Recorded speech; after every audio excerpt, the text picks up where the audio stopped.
I would just start by saying, dear historians and comrades, today my job is very difficult because just like Jahangir, I am sandwiched between two giants. So I don't know who's going to listen to me. Perhaps I myself would not be listening to myself.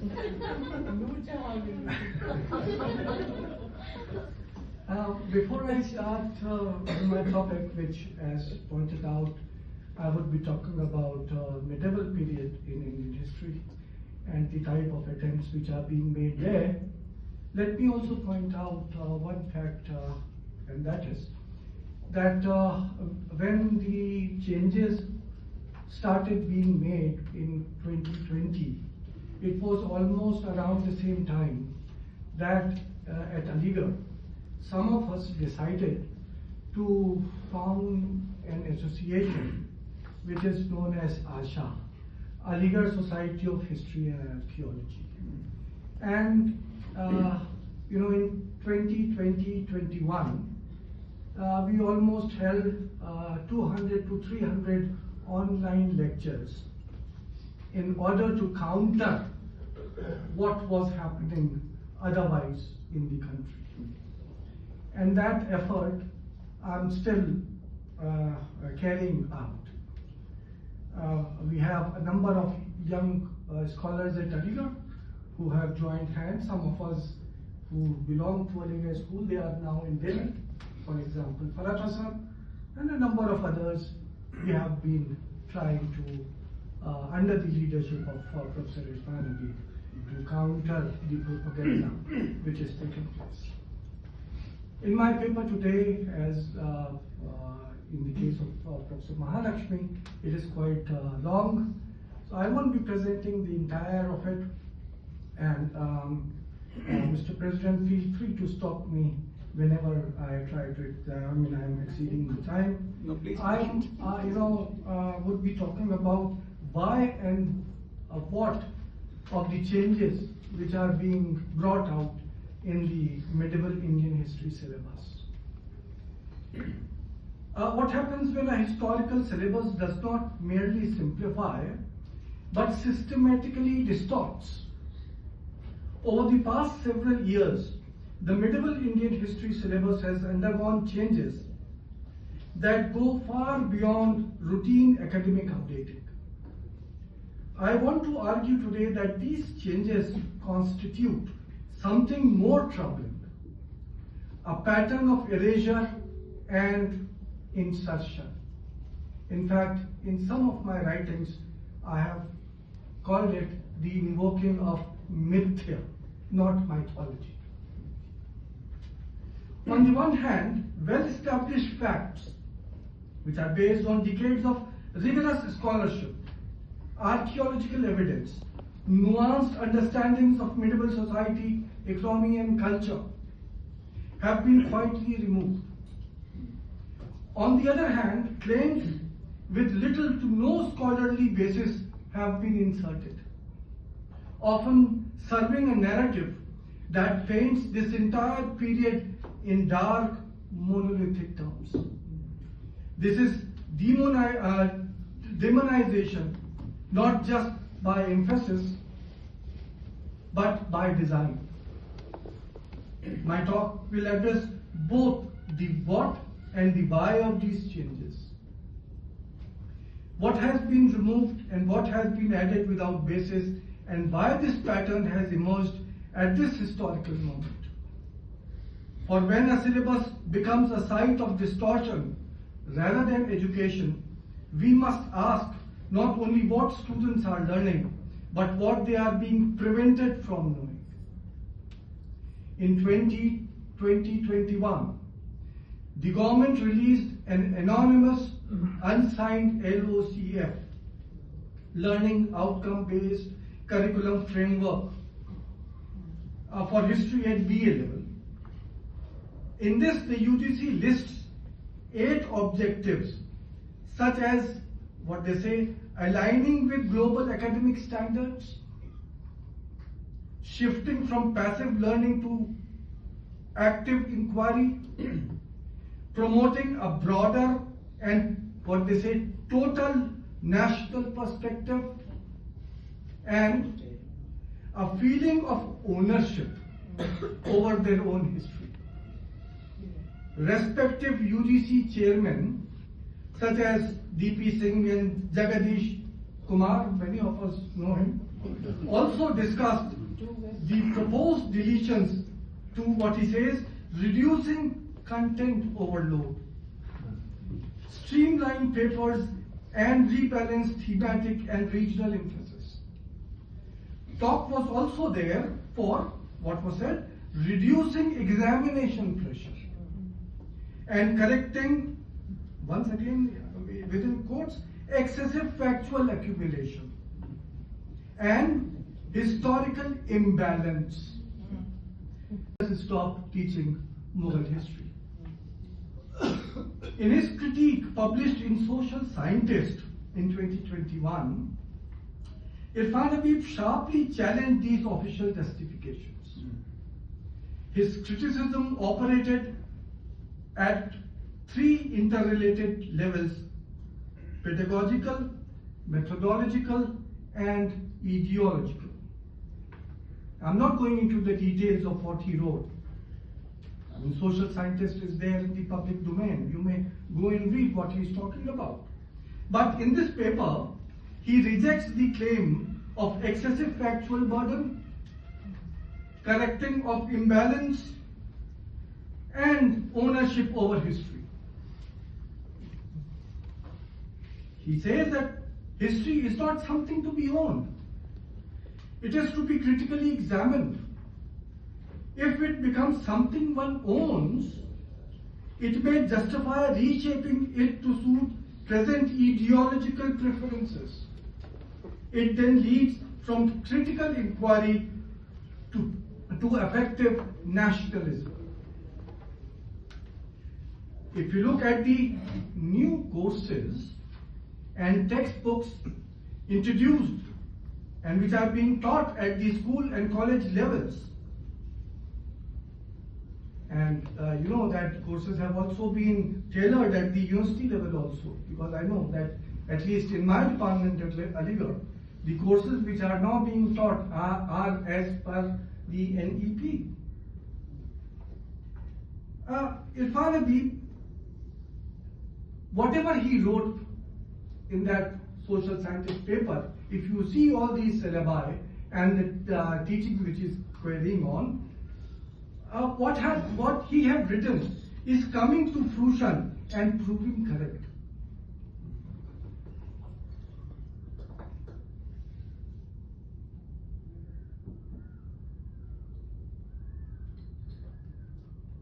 You know, Mridula, Professor R Mahalakshmi has talked about the ancient part of the history.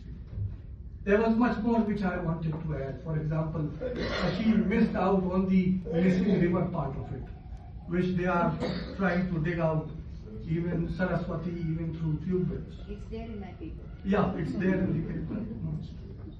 So I'm not going into the details because I had given some details of that as well, but I'm skipping over it.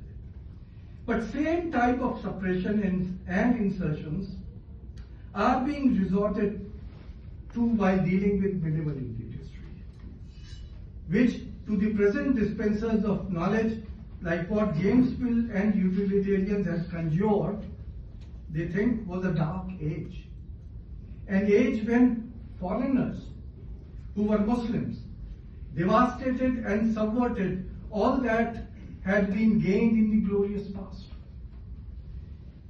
In this scheme, which now they are implementing, Al-Biruni, an impartial reporter on Indian civilization and sciences, and Abul Fazl are to be banished. The student are to be told how the Khaljis, especially Alauddin Khalji, you may remember the movie which was made on him, were barbarians who subjugated Hindu women it appears that that movie was used to write the syllabus for Sultanate history.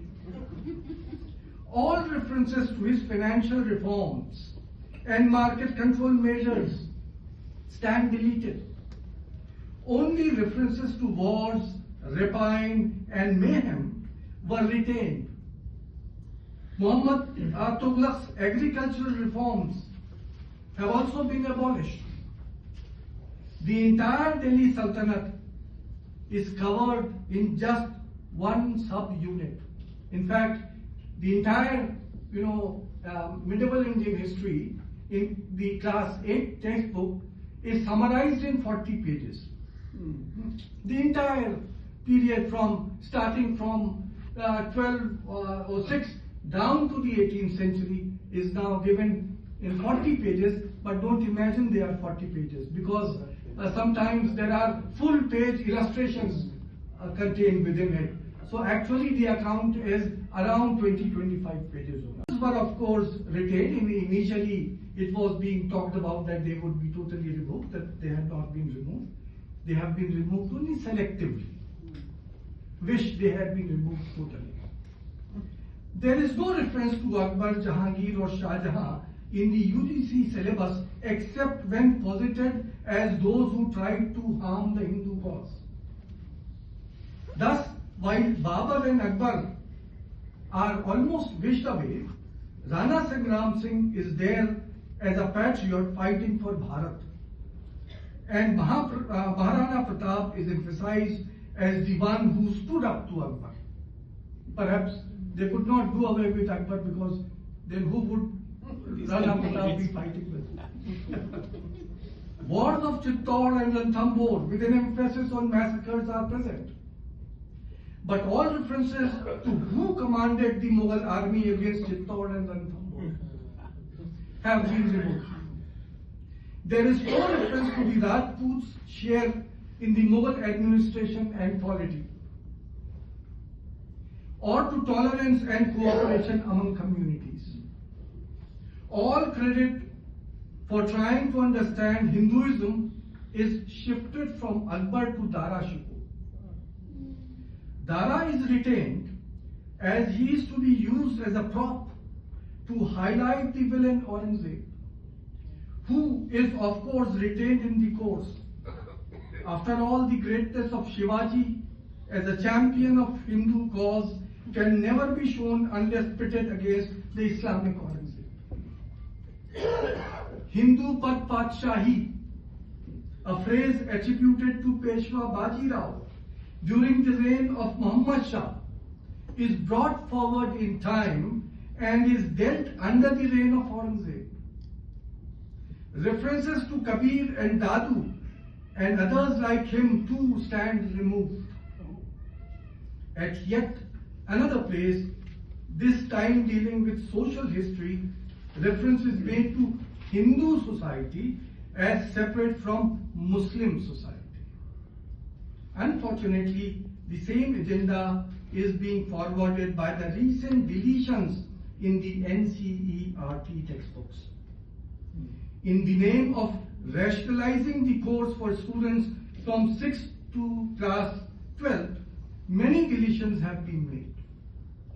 Very conveniently, all references to caste divisions and discrimination in pre-Muslim India stand deleted. Such references, however, are retained in the textbooks of medieval India. The chapter dealing with an all-inclusive culture where a Shudra sat next to a high caste person, creating a single page of an illustration, the Hindu artists and master craftsmen in the Mughal court, and all references to the development of an all-inclusive school of architecture stand removed.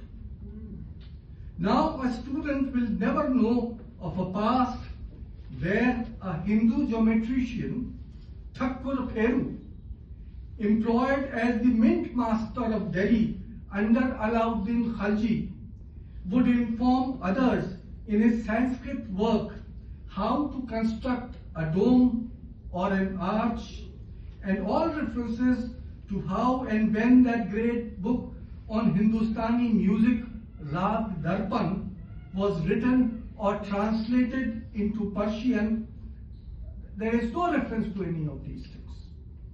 Movements like those of Kabir also have experienced in acts. An attempt is being made to tailor our past as per the fanciful ideas of Hindutva. All the removals, deletions and additions add up to creating a narrative where the children are to be fed only one version, a fantasy of what the present political dispensation wants us to see. Creating a narrative based on falsification and twisting of facts, a narrative which, by suppressing facts, envisages a glorious Brahmanic past with an egalitarian and scientific society, which was then subverted by outsiders who were not only responsible for all the ills that mark the Indian society today. The lower castes, the women, even Buddhists had no role to play. All Dalit and even peasant movements were out, as were all minority groups. We were and we are just one ethnic and religious group. All others are the foreigners out to harm us. It's a majoritarian, high caste, pro-Brahmanic narrative with a unilinear past with no place for anyone else. The present dispensation wants to churn out a generation of Indians who will be fed on this unilinear version. They would know of no difference of opinion or how we became what we are, a product of interactions both due to conflict and cooperation. They would never come to know about the technological developments or the progress made in various scientific fields during the medieval period of Indian history. They would also be blind to the progress in medieval society, what we call as composite culture, and to the developments in literature and arts. Also unknown will be the first great work which features detailed tabulation, and I am referring to Ain-e-Akbari. Yes, I am finishing now. Ain-e-Akbari is one of the very unique texts of Indian history. The resultant mutant Indian would be an Indian who would be a majoritarian with no concept of tolerance or difference of opinion. He or she would be a machine, more truly a robot with no brain of his or her own, who would be a tool in the hands of majoritarian politicians, which can be easily made to do the bidding of a brute, heartless dictator. The cat is let out of the box only when A, one pays attention to the details of exclusion, and B, when one hears the cacophonic voices of the political spokespersons, some masquerading as historians on various news channels and multimedia platforms. The choreography on display is the same as the one in which the Hindutva specializes, double speak. The issues are being confused by presenting multiple views, some of which are starkly at odds with the NCERT official statements. Thus, to some, the exercise is to, what they say, correct the imbalance, de-emphasize aspects that have been given undue importance, and bring in elements that have so far found no space. Others point out that the history taught was written by the conquerors. Now is the time to bring forth the view of the victims. That is what they say. To yet others, all Muslim rulers were foreigners, and instead of eulogizing their victories, a nationalist approach must be undertaken. These contradicting voices include those who are part of a concerted attempt to unearth suppressed realities of Indian history. one vocal voice being heard these days, and I won't name him, is that of a principal trustee of a body known as the Organization for Unearthing the Suppressed Realities of Hindustani History, whose stated mission is to make the authentic history of India available to all people. Thank you very much.